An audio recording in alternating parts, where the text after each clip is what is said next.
Hey there, sweet peas. All right, this is RJ Crashing Conjures.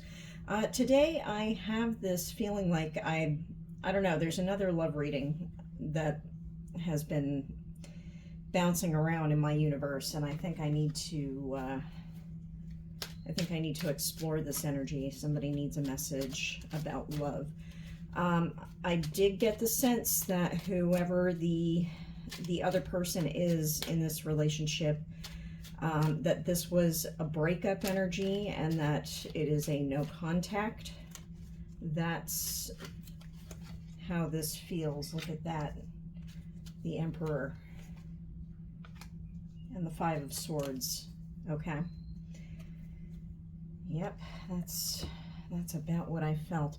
So what I want to do is I'm going to do an energy check-in first to get the masculine and feminine energy so you can see if this is your reading. If it's not, you know, you can always book a personal reading with me. I'm certainly open to doing those. Excuse me here. Okay, so for the feminine energy, I have fluidity and adaptation. Fluidity and adaptation.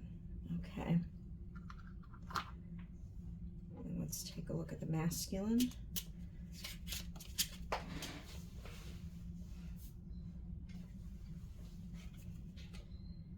Enterprising.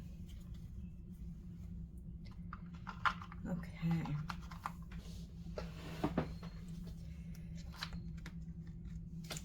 And let me get the feminine energy here.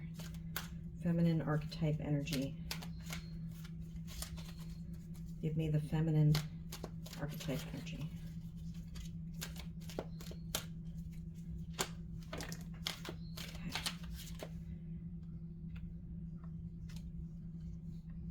Mentor and lover. Okay. Give me the masculine. Give me the masculine archetype energy. Tell me about the masculine in this relationship. Companion. Okay.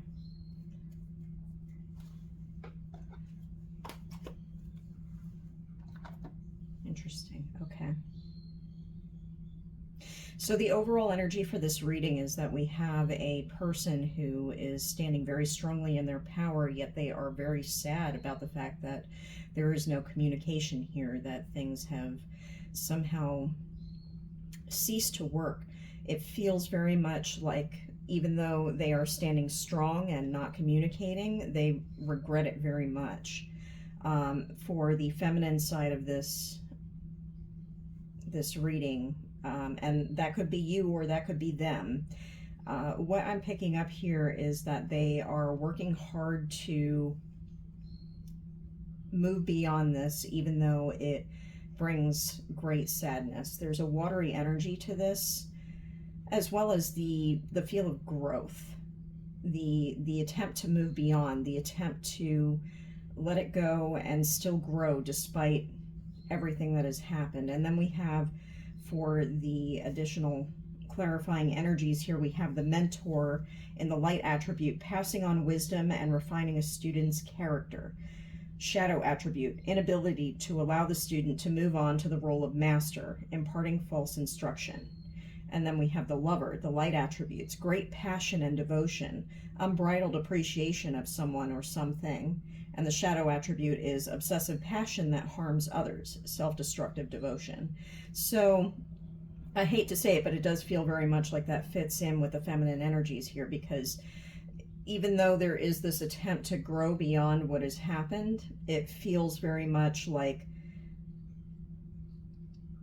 holding on to a false idea of needing to be someone or something to hold on to this Emperor energy, even though there has been a breakup here and an ending, something keeping you apart.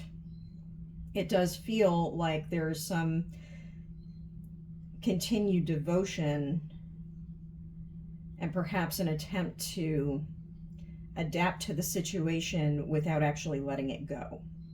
And then on the other hand, we have the masculine side of this. And again, this could be you or it could be them. You know, you don't have to be a woman to have feminine energies, nor do you have to be a man to have masculine energies. So, you know, take this as it fits. But we have enterprising energy here, and we have companion, light attributes, loyalty, tenacity, and unselfishness. And then in the shadow attributes, betrayal by misusing confidences, loss of personal identity.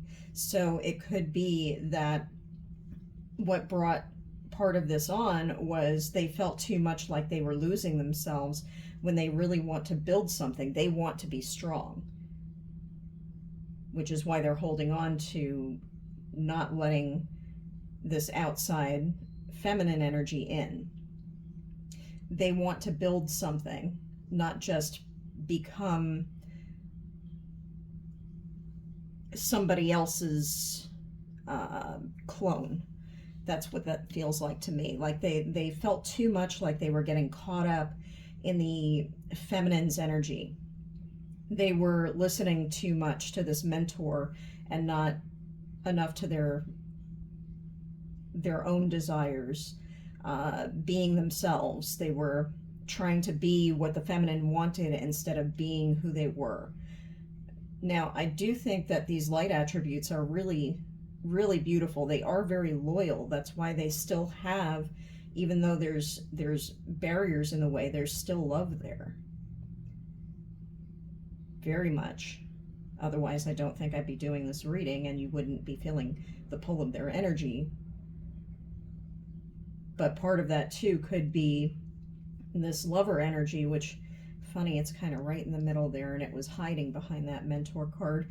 So, you know, it could be both of you actually carry a little bit of that obsession and that devotion to each other, despite the fact that you're in a Five of Swords energy here. So I want to start with a little more clarification about what happened. What happened to this energy? What happened to this relationship? Tell me more about it. Passion. Tell me more.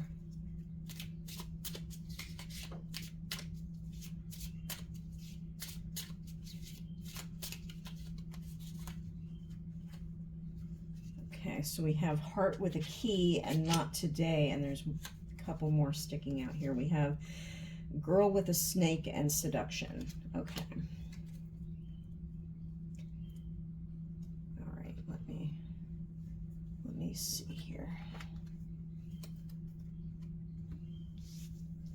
Okay, so for passion, we have insane chemistry, like each other equally, having fun, heart with a key, welcoming love, meeting the one, open your heart, getting together, perfect. But then that's followed up by not today, not dealing, hurt, avoiding a conversation / call / person, boundaries, still angry. Then we have girl with a snake, empath and narcissist paradigm, being charmed or used, enable, boundaries. And lastly, we have seduction, attraction, flirting, dating, hooking up, temptation, and third-party interference. So that third-party interference could be that Five of Swords energy. There could have been somebody or something. I don't think it was somebody. I think it was something that came between you. It could be this enterprising energy of the masculine. It could be that desire to build something separate from whatever they had with you.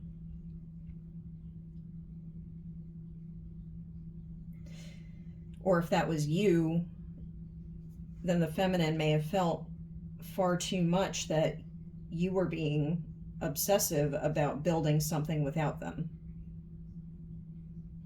Holding your energy back, being a little too outside of the relationship instead of part of it. Not pulling your weight. but there's still a great deal of passion. I mean, you look at this, we have two hearts, we have passion and heart with a key. You have this unbelievably strong energy. I'm surprised actually the twin flame card didn't come out given this energy, but it feels like there is just so much love and desire. And it's actually really interesting to me that passion came out, because Hidden Desires Oracle was one that was really speaking to me, and I was on the fence about pulling from this one because it's a little spicy for YouTube. If I do end up pulling from that deck, I'm going to have to do it off camera most likely because of those very spicy cards. But let's continue here and see where this goes. So we have not today. This person is not dealing with this feeling of being,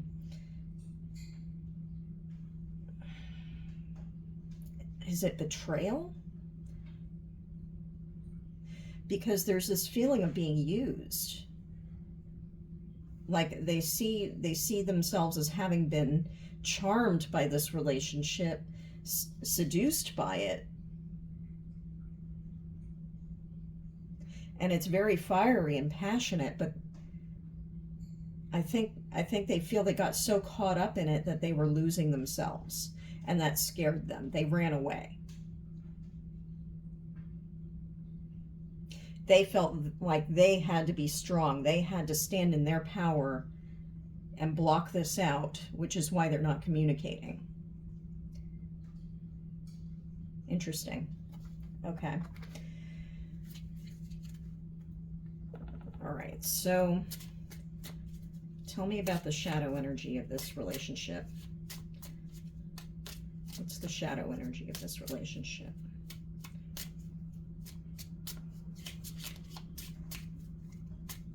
Something wanted to come out. There it is. There it is. All right. Crushed. You are hurting emotionally right now. You need time to heal before you jump in again. And burned. You've been hurt before, so it's hard for you to trust. Let someone in and love again. So look at that. You've got the passion. But then we have the girl with the snake. And the not today. So yeah, I mean, there's so much pain here, and just feeling, I wouldn't say feeling broken, but just feeling lost, feeling hurt, feeling burned, feeling like there's just so much love, but even though there's passion and desire, it's like they were losing themselves and they didn't know how to deal with it. Wow. Okay. All right, tell me more about this. What else do we need to know about this relationship? Tell me more about this.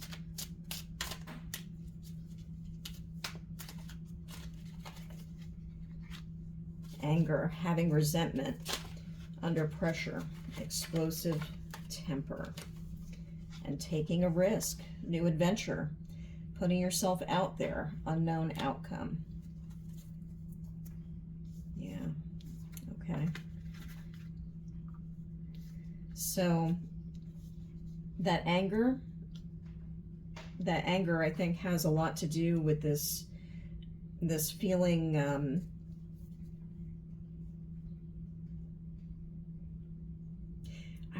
I want to say feeling used. I'm not sure if that's really the issue, but that's how it feels. That's the energy that's coming off. Like they were seduced. The physical, fiery desire was there. But then they got burned and they're angry about it. And even though they're in this Five of Swords energy, they're feeling right now like maybe it's about time to start taking a risk and doing something different. It's possible they feel like moving past this. and trying to move on into another energy. I need to clarify that.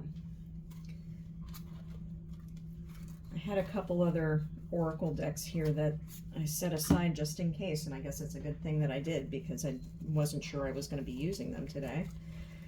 All right, so I'm going to start with the hidden truth, and then we'll move on to the messages of love and see what it is that they haven't said but want to.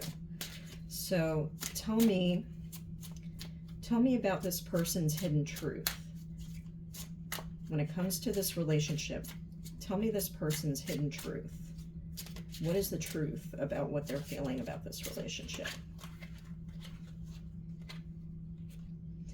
I wish I had treated you better. I hope that you can forgive me one day. Wow. Okay.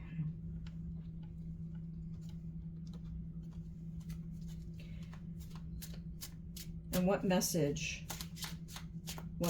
would they want to give the collective? What message would they give if they could? If we didn't have this Five of Swords barrier, what would they say? What would their message be?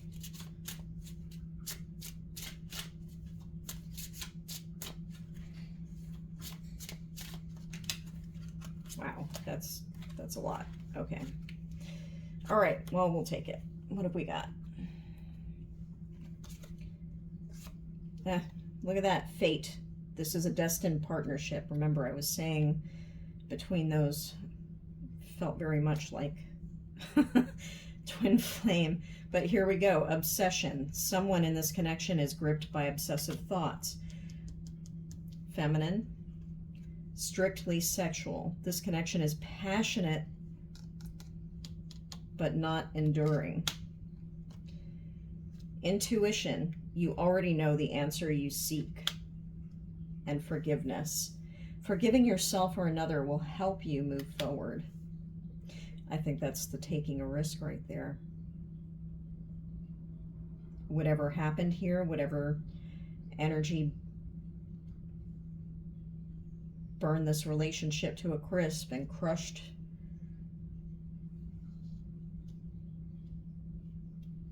their feelings. Yeah. It may be a destined partnership, but not all partnerships are meant to last. And I know that's a hard truth to hear. And, you know, I'm sure that that's not what you came to hear in this reading. But, you know, when it's about obsession, when it's only about the feelings and the chemistry, but not about building each other up, it's just about how you made each other feel, that's not really healthy. It's not healthy. That's why there's that anger. You may both have this resentment. You know, this could be both of you, but I think you actually already know what I'm telling you here is true. You know, whatever happened between you, whether it was cheating, it was, you know, being a workaholic, it was finding things to prioritize over this person and only enjoying the sexual feelings and not the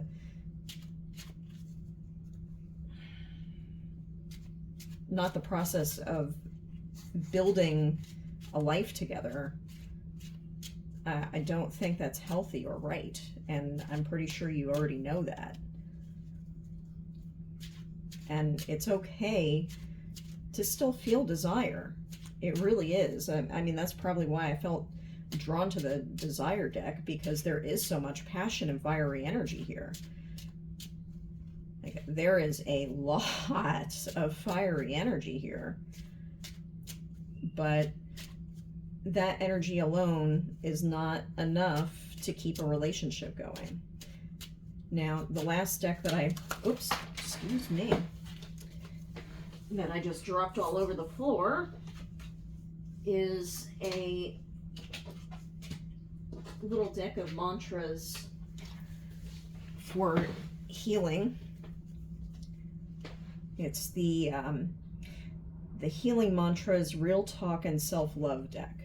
And I found this on Kickstarter a while ago, and you know, they're so sweet and such a light touch, and I think that's a really perfect energy to end this off on. So if you're still with me, if you were able to sit through that hard truth with me, and you know, you're still looking for answers of what you can do, then let's take a look at what mantras would be best.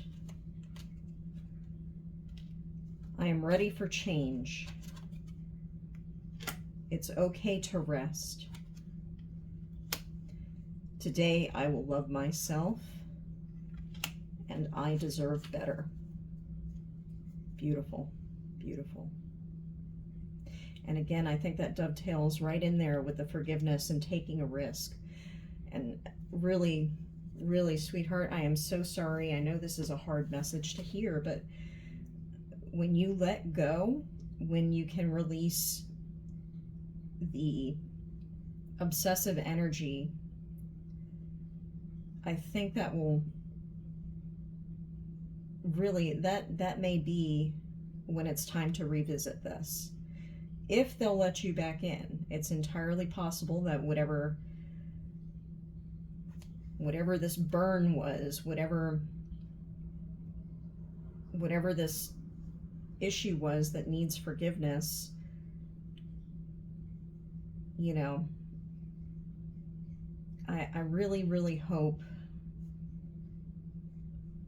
you find that love for yourself before you keep trying to reach for this, because once you become a little more comfortable in yourself and you really embrace that light attribute of the lover, unbridled appreciation of someone or something, appreciation, not control, right?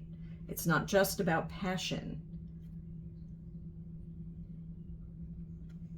And it's not just about having devotion to the point of obsession.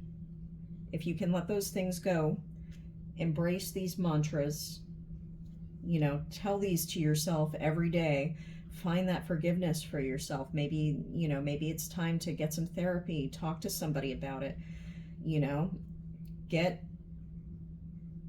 it out of your system. And once you do, revisit taking a risk. But be willing to have an unknown outcome. Don't obsess over this emperor. Do not obsess over forgiving yourself, finding you, okay? And then we can start talking about the spicy stuff, all right? I love you, sweet peas. I really hope you stuck it through this one. I know it was hard to hear. You know, please, please love yourself. I love you, okay? I'll see you in the next one.